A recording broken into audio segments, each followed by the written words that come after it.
इस दुनिया की जितनी श्रेष्ठ आत्माएं हैं जिसे आप ज्ञानी पुरुष कह सकते हैं, उनके जीवन के हर एक कृत्य में उनका खुद का नहीं बल्कि औरों का भला छिपा होता है।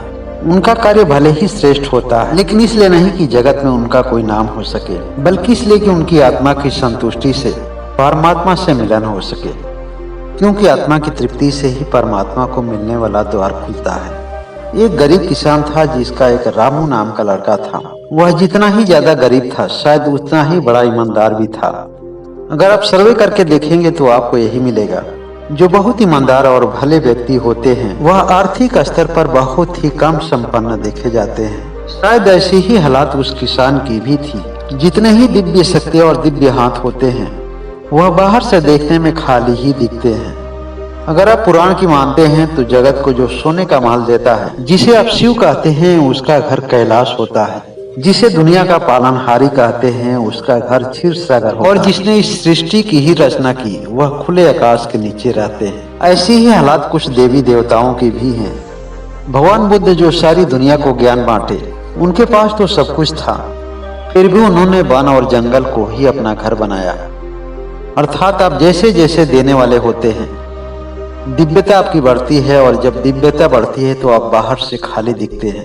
मगर जो बाहर से खाली दिखता है, ऐसे लोगों के अंदर तो परमात्मा भरे होते हैं, क्योंकि खाली लोगों में ही परमात्मा का वास होता है।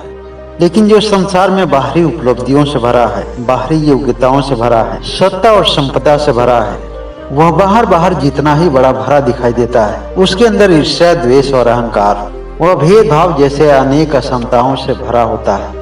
और अनेक बुराइयों से दबी हुई आत्माओं का कभी परमात्मा से मिलन नहीं हो पाता है। किसान का लड़का जो रामू था, अवस्था भले ही उसकी छोटी थी, लेकिन उसके विचार उतने ही उत्तम और महान होते हैं। जैसे जैसे रामू की उम्र बढ़ती जा रही थी, उसके अंदर संस्कारी और परोपकारी भावना उतनी ही बढ़ती जा रही थी। एक दिन वो अपने घर के बगल में एक खाली मैदान में चुपचाप बैठा हुआ था और आसमान की तरफ ध्यान से देख रहा था।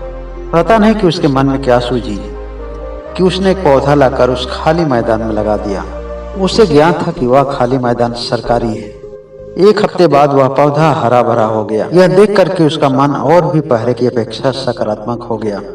उसने निश्चय किया कि उस खाली जमीन में हर एक दिन एक नया पौधा लगाएगा, और वह तब तक उसमें नया पौधा लगाता रहा जब तक कि वह पूरी खाली जमीन पौधों से भर न गई। कुछ वर्षों बाद रामू की अवस्था भी बढ़ गई और वह खाली दिखने वाली जमीन एक खूबसूरत वन के रूप में परिवर्तित हो गई। जब उस प्रांत के राजा राजकुमार को इस बात की जानकारी हुई तो वह मन ही मन बहुत ही खुश हुआ और उसने मन ही मन रामू की परीक्षा लेने का विचार किया। उस राजा राजकुमार को यह भी पता था कि रामू अपना अधिकतर समय उस वन की सेवा में लगाता है, इसलिए वह अधिकतर समय उस वन में ही रहता था। राजा राजकुमार ने अपनी मानसिकता को एक मंत्री को बताया और मंत्री ने कुछ सैनिकों को लेकर उस वन की तरफ चल दिया। और जैसे ही सिपाहियों ने अपनी अपनी कुल्हाड़ी लेकर उस पेड़ के करीब उसे काटने गए, तब रामू ने उन सिपाहियों से पूछा, आप सभी लोग किस मानसिकता से अपने अपने हाथों में कुल्हाड़ी लेकर पेड़ के पास खड़े हैं? तो सिपाहियों ने कहा कि हमें राजा का आदेश है कि सभी पेड़ पौधों को काट कर खाली कर दिया जाए, क्योंकि यह सारी जमीन राजा की ही है। रामू ने कहा कि कृपा हमें क्षमा करें, यह जमीन भले ही राजा की है, लेकिन इन पेड़ पौधों को लगाने में हमने निरंतर मेहनत किया है। हालांकि इसमें मेरा कोई भी सुख स्वार्थ नहीं है, मैं तो केवल इतना चाहता था कि ये जमीन हरी भरी दिखे। अगर आप लोगों को पेड़ काटना है तो काट लीजिए, मैं कुछ भी नहीं कहूँगा, लेकिन उससे पहले मेरा एक अनुरोध है आप सभी लोगों से कि राजा से पूछकर हमें इसका कारण बता दें। सैनिकों ने रामू से कहा कि तुम होते कौन हो राजा से इसका कारण पूछने के लिए? तुम गांव के एक बहुत ही गरीब किसान के बच्चे हो और राजा के प्रति इस तरह का दुस्साहस राजा को तो क्या हम लोगों को भी मान्य नहीं है। यह कहते हुए सभी सैनिकों ने अपनी अपनी कुल्हाड़ी अपने अपने पेड़ों पर चलाने लगे। सैनिकों की पहली कुल्हाड़ी जब उस पेड़ों पर चली तो रामू को एक क्षण के लिए ऐसा लगा कि वह कुल्हाड़ियां पेड़ पर नहीं बल्कि उसकी आत्मा पर चलाई जा रही है, और मन ही मन उसकी प्राण पुकार परमात्मा तक पहुंच गई। हे प्रभु, राजा के सामने मेरी क्षमता क्या है? मैं तो केवल राजा के सामने प्रार्थना ही कर सकता हूँ कि जिन पेड़ पौधों को आपने सृजन किया, मैंने तो केवल उनकी सेवा की है, फिर भी मुझे इतना कष्ट हो रहा है, तो आपको भला कितना कष्ट हो रहा होगा। इस जगत में जो भी जीव और जो भी प्राणी है वह सब आप ही की संतान तो हैं, क्योंकि सबके सृजन करता आप ही हैं। कष्ट देने वाला भी आप ही का अंश है और कष्ट पाने वाला भी आप ही का अंश है। हम तो इन गलत परिस्थितियों को टालने के लिए केवल आपसे अनुरोध ही कर सकते हैं। इस पूरी प्रार्थना में रामू को एक क्षण भी नहीं लगे थे कि बिजलियों के कड़क के साथ इतने बड़े बड़े ओले पड़ने लगे कि सिपाहियों को भाग करके अपनी जान बचानी पड़ी। रामू ने अपनी पूरी बात को अपने किसान पिता से बताया और उसने पूछा कि पिताजी, मुझसे कोई गलती तो नहीं हुई है? किसान ने कहा कि नहीं बेटा, तुमसे कोई गलती नहीं हुई है। तुमने जो भी कहा और जो भी किया वो सब सही है और सही कृत्यों के लिए मन में कोई संदेह नहीं होना चाहिए। मन में उठे हुए संदेह आत्मा को प्रभावित करते हैं और राजा राजकुमार को सही लगेगा या गलत लगेगा यह तो उनकी सोच पर निर्भर करता है। कोई भी आदमी परिस्थिति के अनुसार सांसारिक जीवन में आर्थिक स्तर पर गरीब हो सकता है, लेकिन उनके जीवन का सबसे बड़ा धन उनके उत्तम विचार होते हैं। जिस धन को पाने से परमात्मा की अनुभूति होती है। तुम बिल्कुल ही निर्भय रहो। राजा राजकुमार क्या कर सकते हैं? बहुत कुछ अधिक करेंगे तो अपने कुविचारों की वजह से तुम्हें दंडित कर सकते हैं। इससे अधिक उनके हाथ में और कुछ भी नहीं है। तुम परमात्मा की मर्जी समझकर उसे स्वीकार कर लेना। इस पूरी घटना की जानकारी उस राजा राजकुमार को ही रामू और उसके पिता को संदेश भेजा गया कि वह तुरंत राज दरबार में उपस्थित हों। राजा राजकुमार के सामने पिता और पुत्र उपस्थित हुए।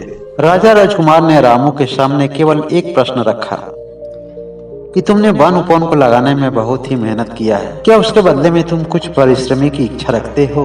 तुम्हारे मन में जो कोई भी इच्छा हो तुम्हें यहाँ पर अभिव्यक्त करने की पूरी स्वतंत्रता है। तुम्हारी प्रतिकूल इच्छाओं का भी आदर किया जाएगा और मैं तुम्हें यहाँ आश्वस्त करता हूँ कि तुम्हें यहाँ कोई भी निरादर नहीं करेगा। तुम बिल्कुल आदर पूर्वक अपने घर पहुँचोगे। रामू ने राजा राजकुमार की बातों को सुनते हुए कहा, महाराज, आदर और निरादर से मैं बिल्कुल ही परे हूँ। यह राज्य आपका है और साम्राज्य के आप मालिक हैं। आप चाहें तो कोई कारण बता के हमें दंडित भी कर सकते हैं, इसके लिए भी मुझे कोई आपत्ति नहीं होगी। और रही बात कि उस पेड़ पौधों और वनों को लगाने में क्या मुझे किसी परिश्रमी की आवश्यकता है? यदि होती तो उस वन को लगाने से पहले ही मैं आपसे पूछा होता, आपसे अपनी योजना को बताया होता, मगर ऐसा बिल्कुल ही नहीं है। मैं अक्सर उस खाली जमीन में बैठकर प्रकृति के बारे में सोचा करता था कि क्या हम सभी मनुष्यों के अंदर कोई कला हो सकती है कि कुछ अधिक सृजन करके इस प्राकृतिक सुंदरता को बढ़ाई जा सके। तो अचानक मेरे मन में एक विचार दौड़ गया। यह मुझे बिल्कुल ही पता नहीं कि ऐसे विचार क्या केवल मेरे ही जैसे लोगों के मन में आते हैं या सभी मनुष्य जातियों के मन में आते हैं। लेकिन मैंने अपने विचारों को प्रकट करने की आजादी समझी और आपके जमीन पर मैंने पेड़ पौधे लगा दिए।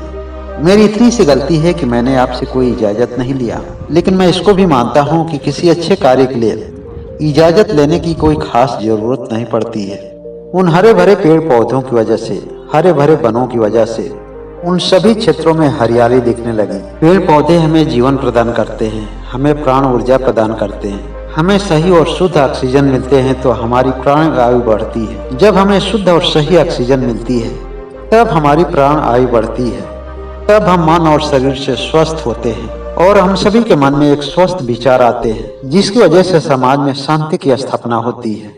इस मेरे विचार और कृत्यों की वजह से इस प्रकृति को एक छोटा सा सहयोग मिलता है और समाज में सुख शांति की स्थापना होती है।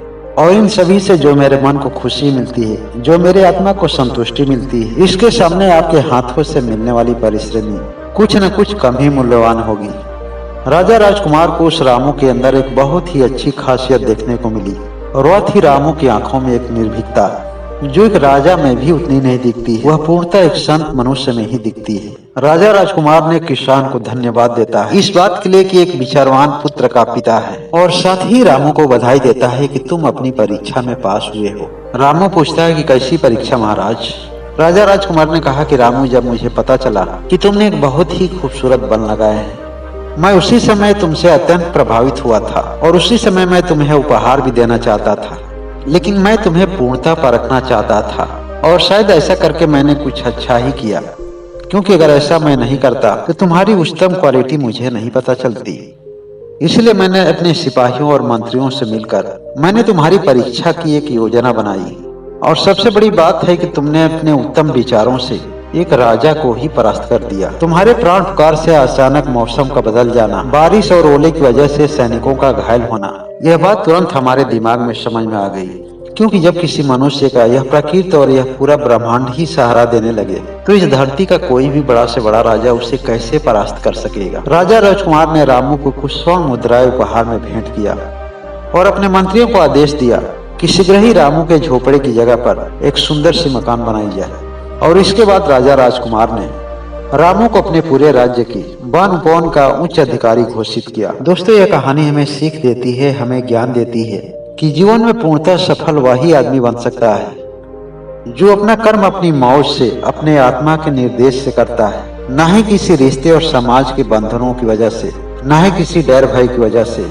आत्मा की पुकार के सामने ना ही कोई मर्यादा, ना ही कोई भय, न आदत होती है और न ही संस्कार होता है और न ही किसी तरह का संकोच होता है।